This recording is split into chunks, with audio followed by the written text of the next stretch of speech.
স্বস্তি নিয়েই শুরু হয়েছে রেলপথের দ্বিতীয় দিনের ঈদযাত্রা। সকাল থেকে নির্ধারিত সময়ে ছেড়ে গেছে সব ট্রেন, ফলে রেল সেবা নিয়ে সন্তুষ্ট ঘরমুখ যাত্রীরা। তবে অনলাইনে টিকিট স্বল্পতা নিয়ে রয়েছে অভিযোগ।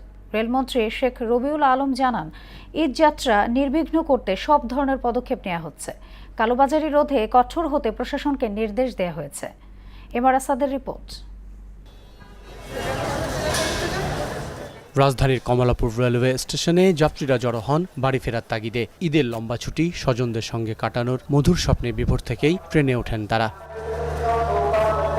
তবে ঈদযাত্রা হিসেবে প্ল্যাটফর্মে যাত্রী চাপ ছিল তুলনামূলক কম। উত্তপ্ত আবহাওয়ায় নির্বিঘ্নে বাড়ি ফিরে পেতে চান স্বস্তি।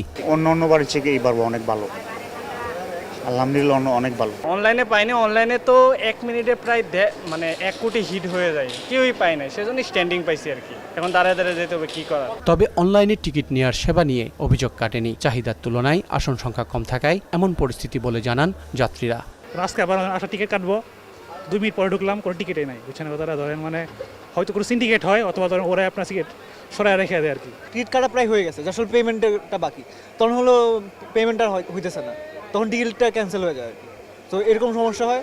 আর অনেক সময় হলো যে স্পেশালি ঈদের টাইমে টিকিট কাটতে গেলে অনেক মানুষ তো একসাথে ঢুকে, অনেক সময় সার্ভারটা ডাউন হয়ে যায়। রবিবার সকালে ঈদযাত্রার সার্বিক পরিস্থিতি পরিদর্শনে রেল স্টেশনে যান রেলমন্ত্রী এবং প্রতিমন্ত্রী।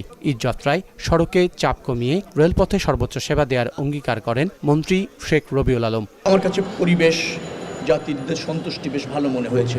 পরিচ্ছন্নতা, ফ্যানগুলি চলছে, সিট বা অন্য জায়গায় খুব বেশি সিটিং ক্যাপাসিটি অনুসারেই যাচ্ছে।